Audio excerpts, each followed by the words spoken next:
कभी ना रुकने वाली दिल्ली अब थम सी गई है। सड़कें सुनसान हैं और लाखों लोगों की सांसें रुक सी गई हैं। आजीविका के साधन ठप है, मासूम चेहरे मायूस हैं। चहल पहल वाली दिल्ली अब मानो बदल सी गई है। ये वही दिल्ली है जो दिलवालों का शहर थी। ये वही दिल्ली है जहाँ रातें भी दोपहर थी। ये वही दिल्ली है जो कभी थमने का नाम नहीं लेती थी, मगर अब ये एक बार फिर थम चुकी है। दिलवाले अपने ही घरों में कैद हैं और बाहर पुलिस प्रशासन मुस्तैद है। इसका कारण कोई युद्ध या आपदा नहीं, बल्कि भीषण बीमारियां हैं। और तबाही की गणना करें तो ये बीमारियां सदी की सबसे जानलेवा महामारियां हैं। बात अगर कोरोना महामारी की करें तो सबसे ज़्यादा तबाही इसी ने मचाई है। ये वही महामारी है जिसकी चपेट में लाखों ने अपने अपनों की जान गंवाई है। चीन से फैली ये महामारी पूरी दुनिया को अपना शिकार बना चुकी है और लगभग 1.5 साल बाद भी ये महामारी उतनी ही अत्याचारी है। भारत पर इसका असर अब सबसे ज़्यादा है। वैक्सीन के निर्माण ने उम्मीद तो जगाई, मगर कोरोना को हराने का काम अब भी आधा है। राजधानी दिल्ली भी इस महामारी से जूझ रही है और अस्पतालों की खस्ता हालत खुद ही सरकारी प्रशासन से उनकी तैयारियों के दावों की सत्यता पूछ रही है। ऑक्सीजन की कमी लोगों की सांसें छीन रही है। हालात ऐसे हैं कि अस्पतालों में मरीजों के लिए जगह तक नहीं है। कोरोना की दूसरी लहर ने युवाओं को भी अपना शिकार बना लिया है। केंद्र और राज्य सरकारें वैक्सीन पर सियासत कर रही है और कोरोना ने अपने नए रूप में एक बार फिर से तांडव मचा दिया है। ये तांडव अभी थमा भी नहीं है कि कुछ और महामारियों से इंसान को जूझना पड़ रहा है। मानो वक्त की सुई उल्टी चल रही है, तभी तो इंसानों को न जाने कितना कुछ खोना पड़ रहा है। म्यूकोमाइकोसिस या ब्लैक फंगस कह लो, जिसे कई राज्य जैसे पंजाब, राजस्थान ने महामारी घोषित कर दिया है। ये महामारी कोरोना से भी 2 कदम आगे की चाल चलती है और इंसान की जान बस कुछ ही पलों में निकलती है।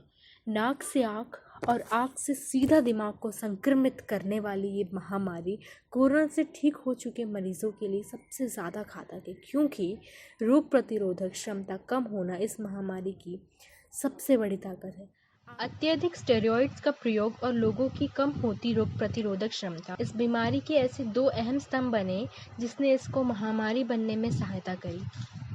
आंखों में जलन या आंखों का लाल होना, सर में दर्द या नाक से खून आना इत्यादि इसके लक्षण हैं। शरीर पर काले धब्बों के निशान बनाती इस महामारी से डायबिटीज़ के मरीजों को सबसे ज़्यादा खतरा है। समय पर इलाज ना हो तो इंसानी आंखों को भी इलाज के दौरान निकालना ही पड़ता है। अंधापन होना इस महामारी में बेहद आम है। कब्रिस्तान में लाशों को गिनना अब सबसे दर्दनाक काम है। इस दर्द के बीच ही व्हाइट फंगस ने अपनी दस्तक दी। लोगों का डर और भी बढ़ने लगा जब भारत के उत्तर प्रदेश में पहली बार इस फंगस ने अपनी हरकत की। पहले से और ज़्यादा खतरनाक ये फंगस इंसान के फेफड़ों पर भी वार करता है। पहले शरीर के सिर्फ बाहरी अंगों को खतरा था, मगर वाइट फंगस तो अंदरूनी अंगों को भी नुकसान करता है। दिल्ली में ब्लैक फंगस के बढ़ते मामले एक और सिर दर्द का विषय है। ये ऐसी महामारी है जिसका लोगों को अभी थोड़ा कम ही परिचय है। इस बीच यूपी के गाजियाबाद से येलो फंगस के मरीज का पहला मामला मिलना चिंता को दोगुना करने वाला है। इसका संक्रमण छूने से तो नहीं फैलता, मगर सरीसृपों द्वारा इसका संक्रमण इंसान को फैलना इंसानी जीवन का भक्षक ज़रूर बन सकता है।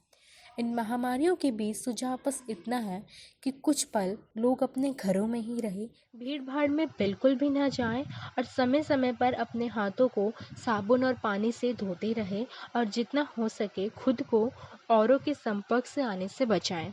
अपनी बारी पर वैक्सीन ज़रूर लगवाएं और आपकी रोग प्रतिरोधक क्षमता कम ना होने दें। इसके लिए पोषण युक्त भोजन और काढ़ा अवश्य लें और अपने दैनिक जीवन में योग को जोड़ें। अगर अभी संयम दिखाया तो कुछ पल बाद हमें जीत मिल सकती है। इंसान अगर चाहे तो किसी भी महामारी की कश्ती आसानी से हिल सकती है। सूझबूझ से भरी दिल्ली अब सावधानी बरत रही है। सामाजिक दूरी इस महामारियों में एक बड़ा हथियार है, जिसे अब आम जनता भी समझ रही है। अस्पतालों में डॉक्टर, सड़कों पर पुलिस अब भी अपना काम कर रही है। स्कूल और कॉलेजेस बंद है, मगर सफाई कर्मचारी अब भी सफाई कर रहे हैं। जान इनकी भी दांव पर है, परिवार इनके भी है, मगर मुश्किल हालातों में इन सभी का लगन से काम करना भगवान से कम नहीं है। इसलिए कोटि कोटि नमन इन्हें भी है। समझदारी की ये कड़ी सकारात्मकता से जुड़ी है।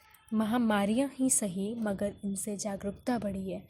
समाज परिवार को समझने लगा है, प्रकृति की सुंदरता निखरने लगी है और इंसान अपनी ही गलतियों को समझने लगा है। आशा है कि उम्मीद की किरण बना वैक्सीनेशन का अभियान जल्द ही इंसानी चेहरों पर फिर से मुस्कान लाएगा। भारत इन महामारियों को हराकर एक बार फिर से खिलखिलाएगा।